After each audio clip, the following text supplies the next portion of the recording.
down the hammer and pick up the pencil. You're about to listen to the Savvy Radio Show. Learn from real-life real estate investors, experience revealed with the Savvy Landlord as your host. Savvy investors, man, I'm excited. I like to bring the most random people in the world on the Savvy Radio Show. I'm not trying to be cool and bring the guy that has 500 units and he's cool and he's a zillionaire. I like to get down and dirty in the trenches and meet real investors that are doing it for real.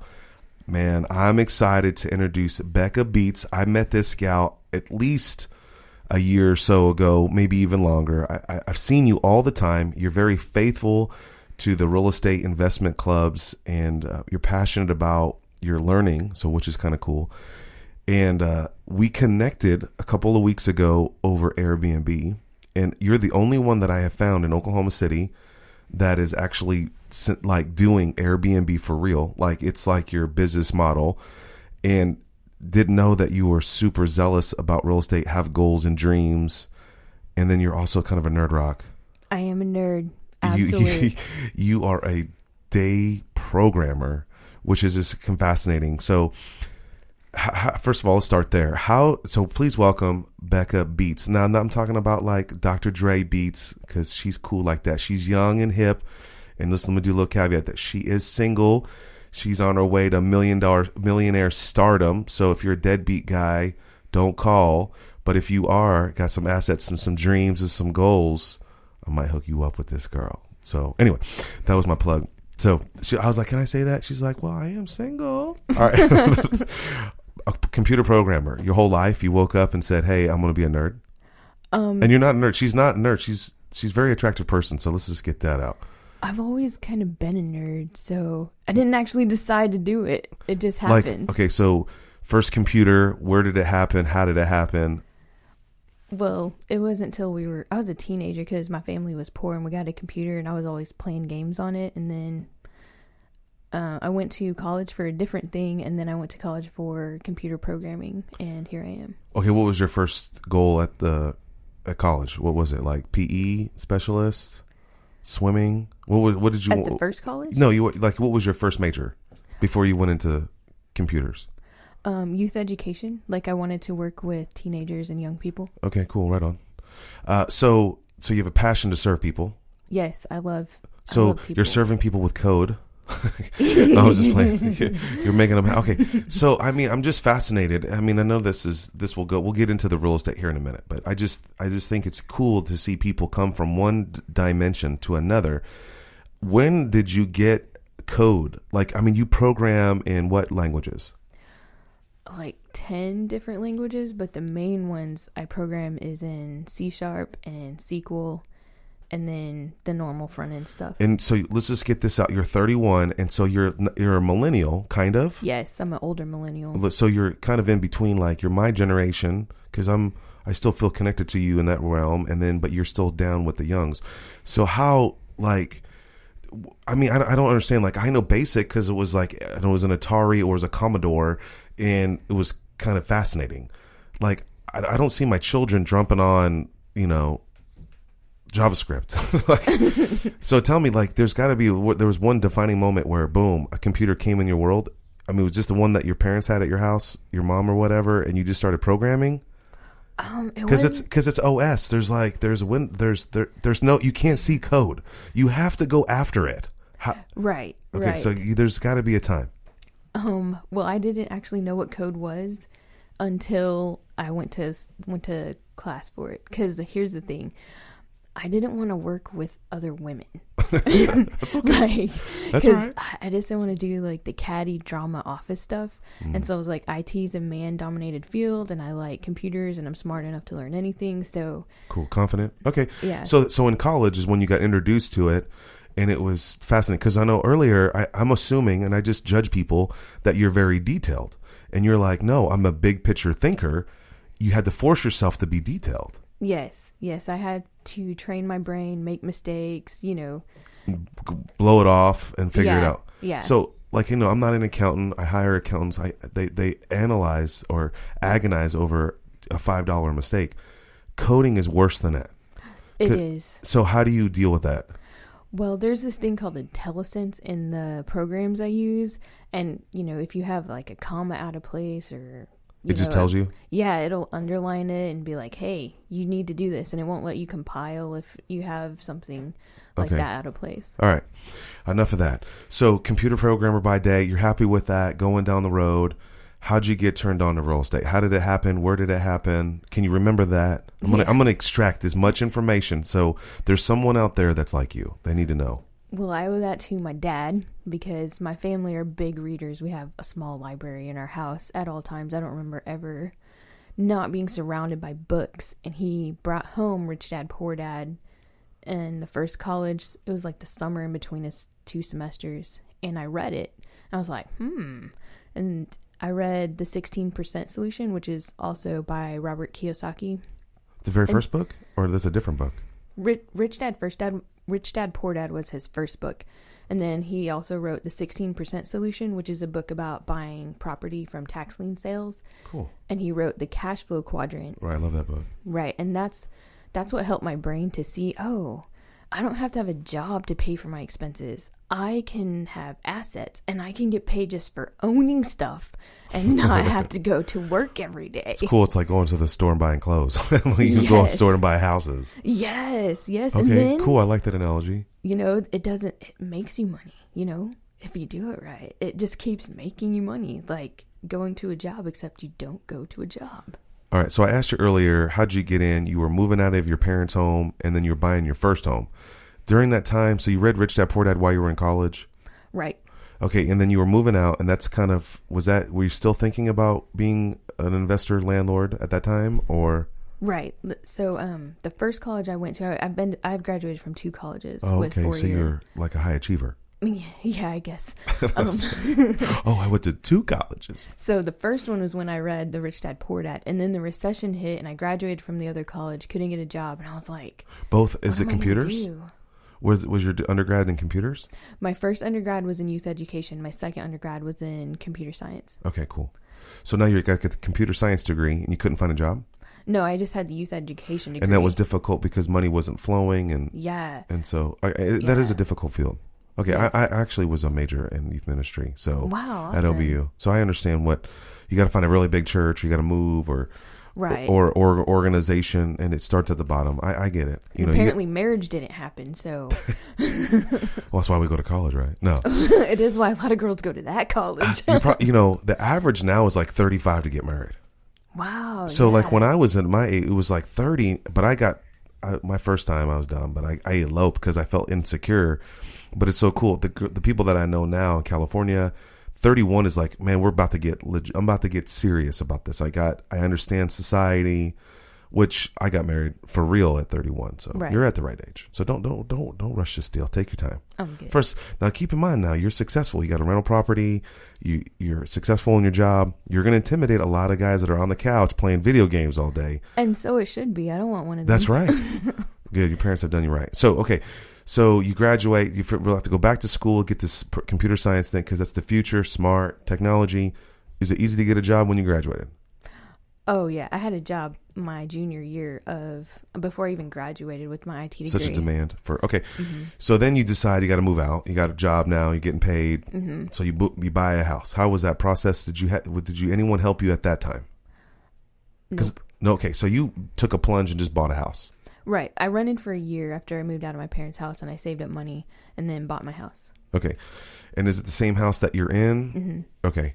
And so you bought this house, and then, okay, how did you get into real estate? I know you got a mentor, you got a great crew behind you that support you and encourage you. How did you get into the real estate clubs? How did you find that? I mean, you read Rich Dad, Poor Dad a while back, right? We're talking 3-4 years before you bought. So, and you even bought your residence, lived in it, single. I got some money coming in. I got to do something with this. Right. Well, I knew before I bought my first house that I was going to be in real estate. At some point. Mm-hmm. Okay. And it's a funny story. I went on a date with a guy, and he was interested in me because I'd put investing on my online profile. Yeah, I do online dating. I'm a programmer. It's what we do. That's what I would do. Yeah. I mean, I'm serious. That's how it is. I mean, that's society. It is. So anyway, I just want to give a caveat there. Like, listen, don't be down.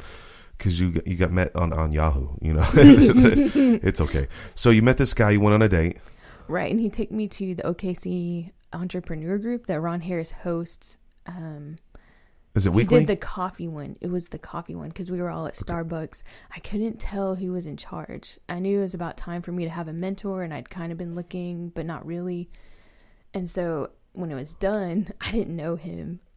There was a red Corvette in the parking lot with the word mentor on the license tag. Sweet. And I was like, that's probably the leader of this group, but I don't know who the leader of this group is. So there's a bunch of people hanging at a coffee shop. Yeah. And you're with this date. Was it like a blind date, first date? How? It was the second date. We had met like once before. That's kind of gnarly. You know, you don't know my story, but when I met my wife at a nightclub, I was like, shouldn't have been there.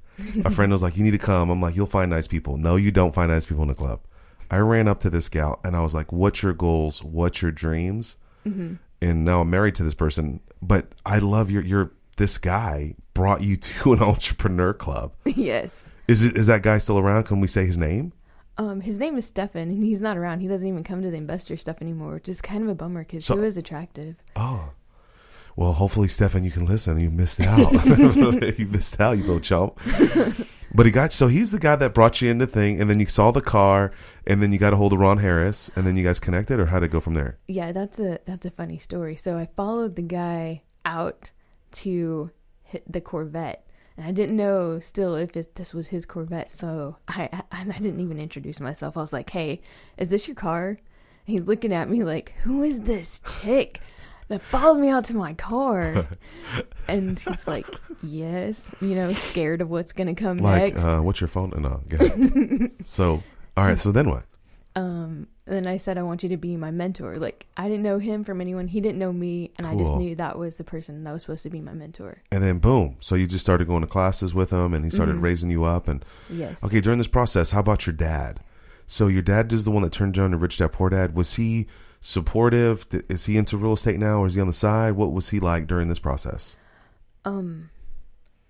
My dad's very much a reader, but he's not very much a doer. Analysis paralysis. Yes, he does have that. He will think about something, but he will not act.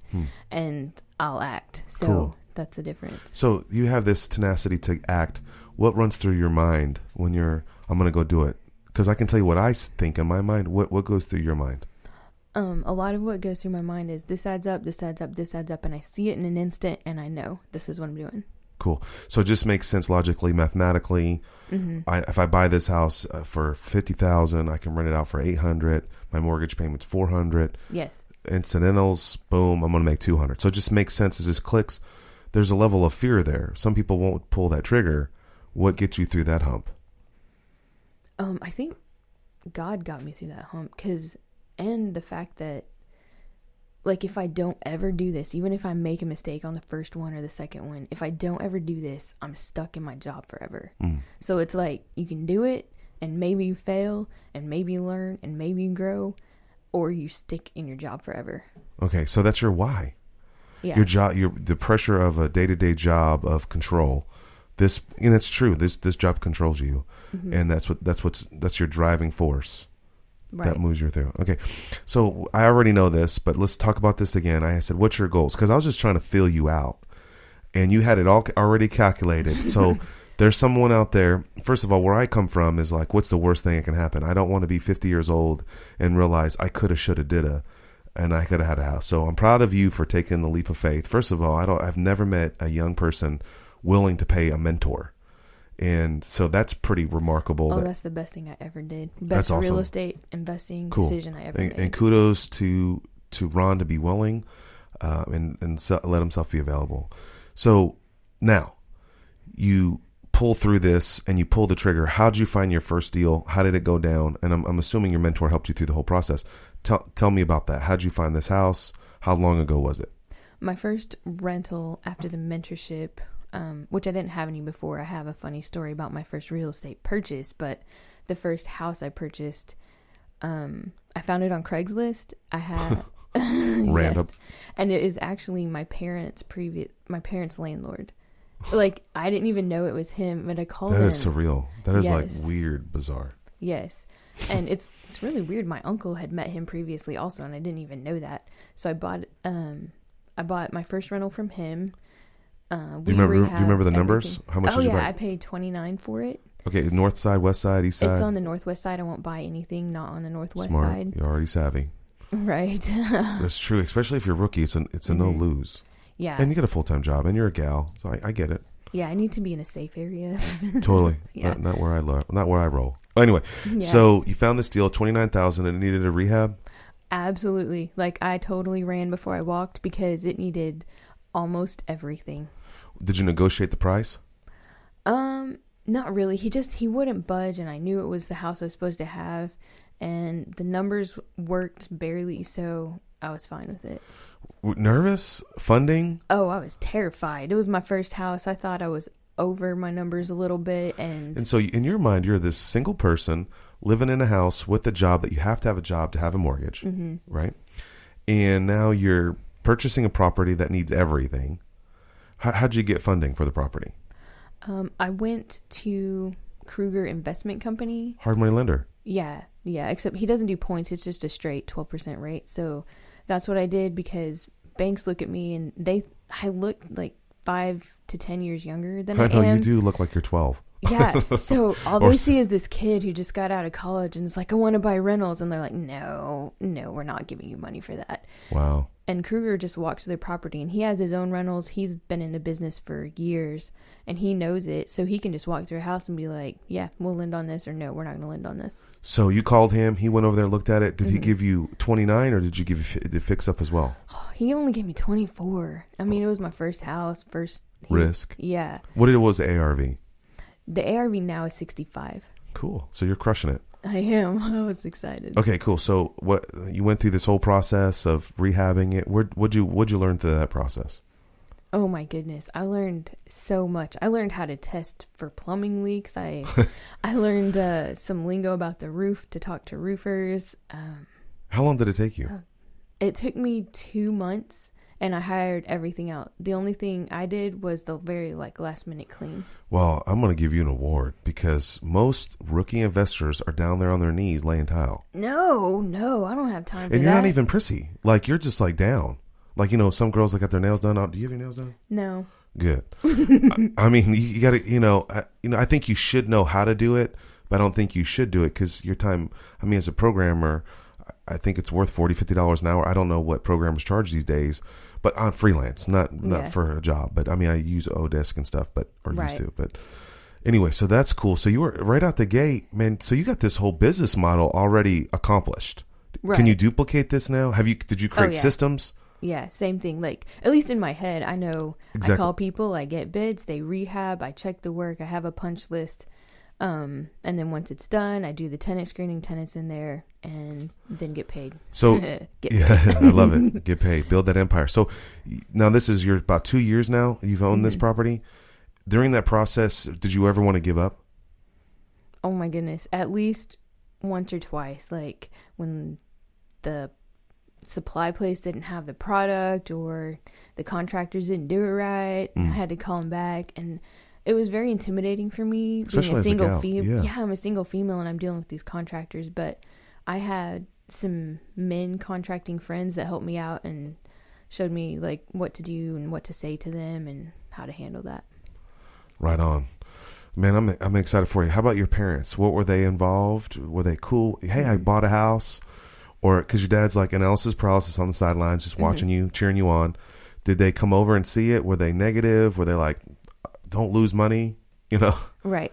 I don't have anyone in my life that has discouraged me from this. Cool. So they're encouraging you the whole time. Yeah. They may not be like, oh yeah, you're going to do it, but they don't tell me, oh, you shouldn't do this.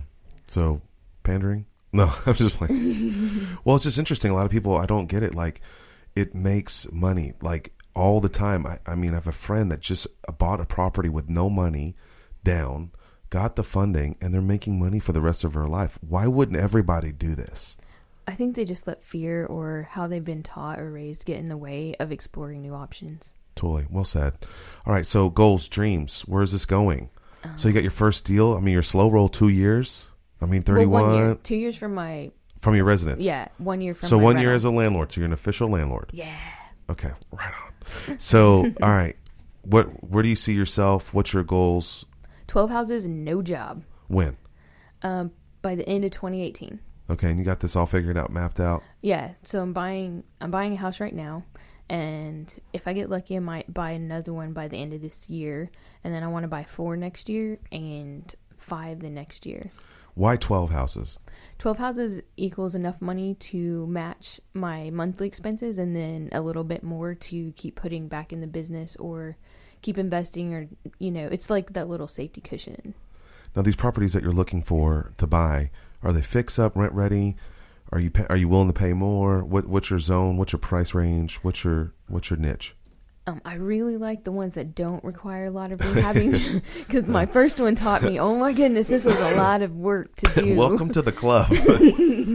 But you got to make lemonades or lemonade, yeah, whatever. Yeah, I mean, it's definitely lemonade now, and definitely worth it, because it's a little bit of pain for a little bit to manage a rehab that's a full rehab, but then if you get quality tenants in there, and it just keeps paying you. And Now, I of course I've done it a little bit different. Are you putting that money back into the machine? Yes. Okay, I'm so reinvesting it? Yeah, I'm refining now, and I'll put that money back into buying more houses. So is there a bank going to finally loan you a loan? I think, finally. Okay, right Them on. bankers, dang. So what was that experience like? Was it nerve-wracking? I mean, Kruger wasn't too bad. Right. So you got that process, you closed. Mm-hmm. I mean, you only had to put $5,000 down plus probably a ton of money on your rehab. Now you got it all fixed up. And then how did it go to the bank? Where'd you go? Who'd you talk to? I think I called like 10 banks, and I was going to call 100 because someone is going to lend me you cash have out W-2. refi. How long you been working in the workforce? Like 5 years. Yeah, you're right. W-2. Yeah, but they wouldn't do the cash out part. They'd be like, oh, yeah, we can do that. Oh, no, we're not going to give you cash. We're just going to cover what you paid. Or we're only going to give you 80% of what you paid. And they wouldn't do the cash out part. So learn that out there. If you're listening, you only use real estate friendly banks. Yeah. So you found a real estate friendly bank? Right, I did. And so what was that process like? Was it easy? You're like, why did I wait so long? Yeah, I don't remember the name of the company I went with, but they had like an online thing where you went on and you just filled out all your information and you sent it, and then they contact you. And I called them. I got the lady's number. She sent me where to apply online. I was approved. I was like, you're sure you're doing the cash out? She's like, yeah, you're approved. I'm like, I love you're a rookie. You sure? well, because I'd called like 10 before, and they were all like, we can do it. And then, no, we can't do it. Oh, no. Yeah, I got to say this. I'm selling a property, and this is your time, but this chick, I was like, hey, I need this house released. It's in a package of like 10 houses. And the girl calls me back. She's like, what are you going to do with the proceeds? Why does that matter what I'm going to do with the money that I'm selling the property? I mean, yeah. So you got to be careful as an investor, who are you talking to and what information that you're going to divulge. I can see why you got insecure about that, because 10 people told you no, but then if you know 10 other real estate banks, they'll yes. Yeah, yeah. And each bank's different. So, all right. So now you're in. Okay, so the main gist of this is Airbnb. So I'm excited about this. I'm excited to learn a lot about it. What turned you on to Airbnb? How'd you get into that? I went to some kind of network meeting with my friends, and I was talking to one of the ladies there, and just, showing my plan, like, this is what I'm going to do. It's going to be slow starting out, but I'll refi and then I'll buy more, and I'll refi and buy more. And she was like, your main problem right now is cash flow, and you should look at Airbnb. So I did, and I went and my house was not decorated because I'd only lived there a little bit. So then now let's set this up. So this is your own residence. When you rent this out Airbnb, you crash at your mom's pad. Oh yeah. Which is savvy. Yeah. So, okay. So this is your intention. Yes. So, okay. So you look into Airbnb, and then what happened? I did the research, saw how it worked. I went and bought the stuff to decorate my house. I spent $400 on my initial investment just to buy like bedding and pictures for the walls, stuff like that. And I was thinking, if this doesn't work out, I can probably at least get my initial investment back. And if it does, it'll keep making me money.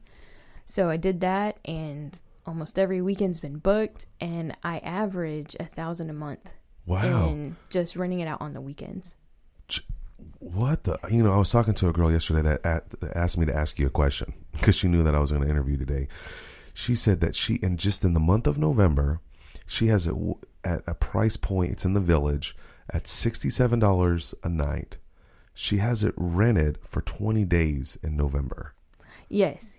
I mean, it's just insane. She's making like 14. I mean, do the math. It's like 1380. Absolutely. And there's ways to give discounts. Like there's a weekly discount you can set and there's a monthly discount you can set. I think mine's at like 15% for the weekly and 30% for the monthly. So what are you renting your house out for? And what's your size of your house? 2-bedroom, 3-bedroom? It's a 3-2, 1,100 square feet. Northwest side, obviously. Yes. It's over by the lake Overholser. So there's like a park and a lake a mile away, and it's by the outlet shops. So people. And what are you renting it for per day? I rent it in the school months, the non-summer months. I run it for $115 a night, and I think this next summer I'm going to shoot for like $140 to $145 a night because I had serious demand, and I raised my prices 3 times over the summer. So do you have a cleaning fee on it? Yes, there's a one-time cleaning fee of $45, and the host sets that. Like you can set it for $20 or you can set it for $100, but that's kind of exorbitant. Wow. So you're renting it between $115 and $145 potentially. Mm-hmm. Who stays in Airbnb houses? Like, why? And that sounds like a hotel price. Yeah, it is, because in the hotel industry, the average in Oklahoma City is $120 a night for a good hotel. Clean. Yes, a clean hotel, not the 2-hour motels. Yeah, gotcha. So, okay, so $115, but like, what's your customer? Are they weird? How do you handle them? What kind of questions do they ask? And then, I mean, do you have nanny cams in there? I do not have nanny cams in my house. That might be a privacy thing. So I'm just playing, but I was just popped in my mind. So you get 115. Like, what are these people like? How many reviews do you have? I probably have 25 to 30. Wow. Yeah. And how long you been doing it? My first booking was Valentine's Day weekend. Oh, this year? Yeah. And wow. And you're making almost an average of $1,000 a month, mm-hmm. and you still live there. Yes. And so, how does it work? When do you set it available? Is it like a software? The Airbnb has a calendar where you control the availability, and you can say these days are open, these days are blocked, and every Friday, Saturday, and Sunday, and Monday is open because sometimes there's like a 3-day weekend with a Monday, so I just left the Mondays open. So normally I get a 2 to 3 day booking every weekend. Wow. How far in advance do they book? Sometimes months. I had people book for the summer like 3 or 4 months in advance. And then you have some people last minute? Yeah, absolutely. Like every Friday when I leave the house, my house is perfectly clean and ready for a guest. Wow, what a discipline. And so you're already anticipating someone to rent it. And if not, you're like, and so your mom's just like, oh, I know Becca's going to be here. Yeah, pretty much. She's like, is it booked this weekend? She's excited because I come over. Yes. What a great mom. Yeah. My mom would be like totally down because you're making money, mm-hmm. and you're just being savvy about your money. All right, let's get into more Airbnb. Have people broke anything? Yes. One time they broke a coffee mug and they replaced it with a cooler coffee mug. So they just went to the store? Yeah. Okay, has anybody longer than a week, or a corporate event, or a business traveler, or months, or anything at that level? Like, you can turn that on, but I turned that off because my mom and I decided that we didn't want to live together. Absolutely. Your mom's kind of cool. I like that. She's like up front. Like, these are my parameters. Yeah, she's like, I don't think it's a good idea for us to live together, but I'm good with you coming over on the weekends. Oh, your mom's rad. Yeah, she is. So what else? Have you what's a negative? I mean, it sounds great. $1,000, you're young, you're like living large, living your dream.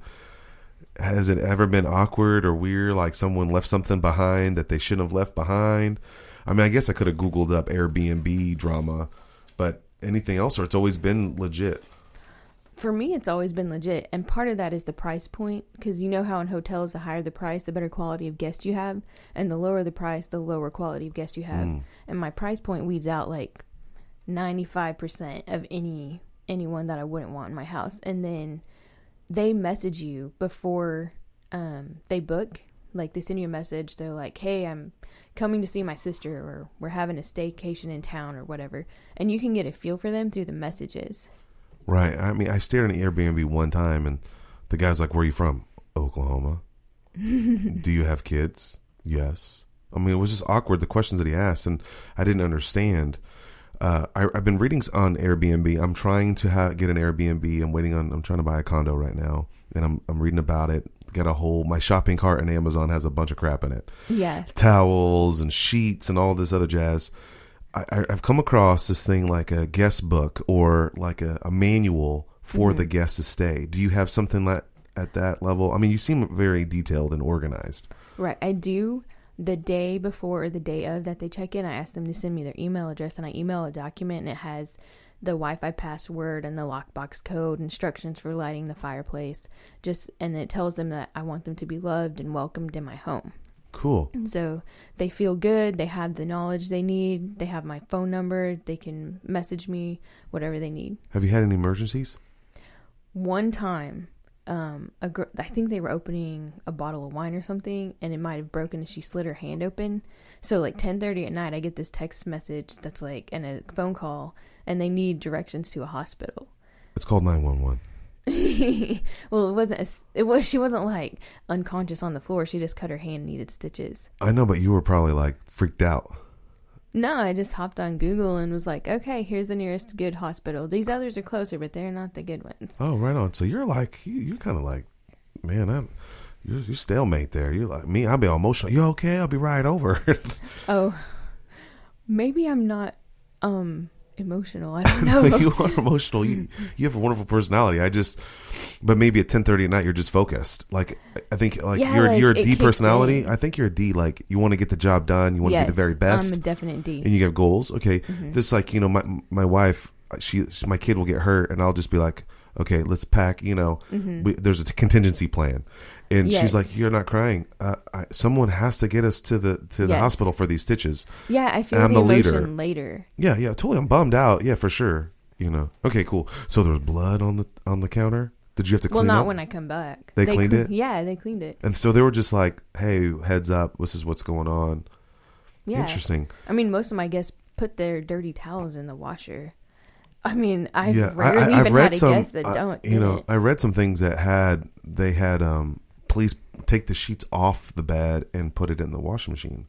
I've seen that on some. Yeah, each stuff. host makes their own rules, and mine is really simple. Like, clean up after yourself, no crayons on the walls, and replace dishes if they break.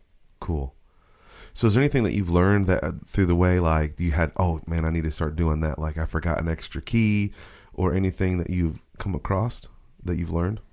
I need to check the lockbox every time to make sure the keys are in there, because someone might accidentally, because if they stick them on their keychain, they might just accidentally go home with them. And that's happened. Yeah, and I need to make sure the lockbox code is not set for my code. Got it. Yeah. So, man, I didn't think about the key thing. Are you ever nervous about, now you're going back over there Monday afternoon. Yeah. And now they have a key, so you just can you change the locks? Did you see my locks on my office right there? Did you see those digital locks? Oh, yeah. Those are Airbnb. Well, my Airbnb friend of mine told me about those locks. Yeah, they're a good idea, and Airbnb will actually help set you up.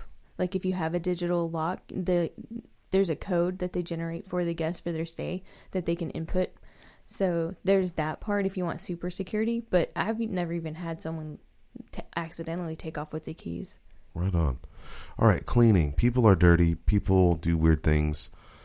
How do you handle the cleaning aspect? Do you have someone on the side? Do you do it yourself? Right now I do it myself until April. And in April, because like with $45 a clean, that's like $200 a month in cash flow. And right now I'm putting that towards some investing. And then plus it's your house, so you can just knock it out.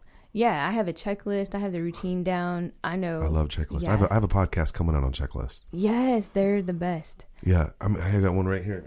This is my lease signing checklist. Oh, look at that! I'm about to roll that out today.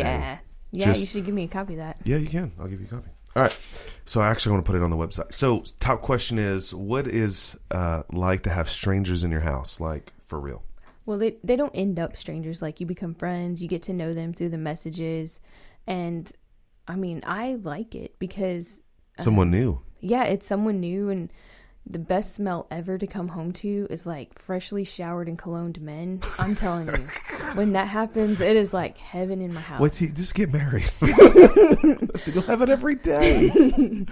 Oh my gosh, you're so funny. All right. So how about, has anyone stayed more than like come back? Yeah, I've had a repeat guest. There was a young guy traveling with a group of friends, and I think his family, and he booked it going to his vacation, and he booked it coming back from his vacation. Cool. Has anyone stole anything awkward like that? Like, hey, my camera's missing, or my USB drive, or anything? Yes. One time they stole my Spider-Man Jell-O mold pan. It cost me $1 at the thrift store, and I was like, whatever. It was a Jell-O mold pan that cost me $1. Wow. I mean, I can see that. I mean, for real. I mean, someone that's madly in love with, I guess they love Spider-Man. or maybe they accidentally took it. All right. Man, that's all the questions I have on Airbnb. What do you recommend, or how do people get educated about it? Well, going on the site really is the best thing. Like with the stealing stuff, Airbnb handles the money like a hotel handles their money. And you can set an amount to hold in case they steal something or in case they break something. So they pay their fee. They pay their full amount, but then there's also a hold of a set amount on their card. So they know if they steal anything, their card's going to be charged by Airbnb. Okay, so I know this is a big new thing. I mean, it's so funny. I had a hotel guy call me. He's like, have you ever heard of Airbnb? I'm like, dude, you're behind. What do you think about legislation, laws? I know, I just stayed at a place, and the guy, it was $200, whatever. He's like, oh yeah, by the way, you need to pay tax. I'm like, who do I pay tax to? And he's like, oh, I don't collect it. You got to pay tax to this place. I mean, have you had any of that experience, or is that going to happen? Change society? Do you know? The laws and the insurance companies are behind, and they don't really know what to do about this. That's just Oklahoma, or just in general, you think? Yeah, in general, because I think California did something to legislate on the Airbnb, and something was going on where they were trying to legislate it out of Oklahoma to where you couldn't do that. And I think the argument was that they wanted to keep the dollars local in Oklahoma instead of going to big chains. And I'm pretty sure we won that. Well, I mean, I'm assuming they're going to eventually tax it. Right. And hotel tax is like 13%. It's kind of ridiculous. But, I mean, I'm assuming that Airbnb one day will be sanctioned by the government of some law that they'll just automatically charge it like tax. And I mean, that's fine. And I think it's going to roll. I think the guest would end up having to pay, because when you go to a hotel, they pay. You pay they the just 13% there anyways. There's like in Oklahoma, I don't know if you know, there's just liquor tax. Have you seen that? Yeah, it's just ridiculous. But I know, like in Austin, Texas, that there's no Airbnb there. I mean, not Airbnb. What's the car one? Oh my gosh, not Lyft. The other one, Uber. Oh, Uber. Yeah. Yeah, they shut down Uber in Austin, Texas. Well, that's weird. It's weird. I mean, I know they've passed. I mean, I think obviously if I was a taxi driver, a lobby got organized, passed some law. I think Airbnb. I'm such a late adapter. I'm just so excited to get in. I'm waiting on this condo to close, and I'm gonna try. A friend of mine's doing it. She's doing so well. Yeah. I'm just excited. Yeah. If I were to do Airbnbs as rentals, like I would handle it at the beginning like a normal rental with the rehab process, but then I would allot about $2,500 for decorating and stocking. Oh, that's a good number. Yeah, and I would keep everything as much as possible the same, like the same furniture, the same towels. They come from the same place, the same dishware set. Amazon. Yeah, and then all I have to do, like if something breaks or we're restocking a new house, I could actually have my cleaning lady just order it and stock it. And then the only reason I'd need an interior decorator is for like pictures on the walls and super savvy. Well, I just love Amazon Prime. Yeah. I love that. I didn't think about that because if I have to reorder. Yeah, if you have to, and on Amazon you can just go back and be like, oh, my order, bedding, my pillow. Yeah. And it'll pop up. Yeah. Awesome. Well, this has been a wonderful time. I'm so excited to finally get to connect with you and learn more about Airbnb. You're a lady out there. What words of encouragement would you give a single gal that wants to thinking about real estate, knowing that she doesn't need to wait on her man to provide for her, which is totally new and cool for society. I'm glad that we're being independent, not independent enough where we're on our own island. We still need each other, men and women. Yeah. But we're self-sufficient, and you're financially. I mean, it's just I can't wait to see you in 5 years from now. I mean, me too. Without a job. I mean, it's burning inside of you. I mean, when your eyes get big, you're like, I know you. I mean, after you get one rental done, it just gets easier. You'll just better systems in place. And like I was so against Airbnb because it was so I got to drop $3,000 in stuff, and I got to do this, and you'll make it back in like a month I know that's or just my weakness. Yeah. But so then I finally I hate condos, I hate HOA, I hate all this stuff, and I'm like, but I got such a smoking deal in this condo, so I bought this condo, and then my friend, she just plunged in, took her village house and effing Airbnb it, and she's like, this is amazing. Awesome. I'm on a 10 of these. Yeah. And I'm like, wow, how can I just scale this up? Why can't I have an Airbnb in Florida, in Denver, in Dallas? I mean, there's some people that I have talked to that actually rent apartments and convert them to Airbnb. That is awesome. You just have to make sure there's not a no subletting part in your contract. I'm aware. Yeah, I'm a landlord, so I put that in mind. Yeah, you are. So, but I'm just saying, like, think about it logically. No commitment, no ownership, no taxes, no property taxes, no HOA. Hey, I'll give you straight profit. Yeah, totally. And I mean, I just gave out the freaking deal of a lifetime. I mean, go rent a property, and I know a guy that's renting a place for like $700 a month off a Memorial, and he has to turn down people. Yep. I mean, think about it. Yeah. You got such a demand, and Oklahoma is just this rare gem, and I think Airbnb is in demand everywhere. It is, and it's nice because since the government and the insurance companies haven't caught up to it, it's just growing so much. I heard a statistic or read that there's more houses under Airbnb than the Marriott, which has over 1 million units. Mm-hmm. So, and they just had a merger. Anyway, we could talk about this all day. Bekah, what advice would you give to a gal out there? You're talking to your sister. What would you give her advice? Find a mentor. Find a mentor. Yeah, they will save you ever so much money. Well said. I agree with that. I think I wouldn't be where I am today if someone didn't help me, love on me, encourage me. I was telling a friend of mine, I bought this property, and it didn't have a door entrance. It was a strip center. It was 2-car garage, and they had the access. And so I wasn't thinking. I bought this property, and then one day I showed up, and they bricked it in, and I could get into the property only through the garage door. And this thing hit me. It said, Van Kellenberg, what if the electricity went out? You couldn't open the garage door. Yeah. So I called my mentor, and he's like, idiot, $30. Turn off the electric door opener and put a lock on the front, and you can open the garage bay door. Right. And see, that's what I don't know how to articulate that, but that's, I had a heart attack. I thought I made a bad deal. Actually, I profited on that property. I sold it. It's in Plaza. Oh, nice. You know where the right across from the Mule. I own that property, and I sold it.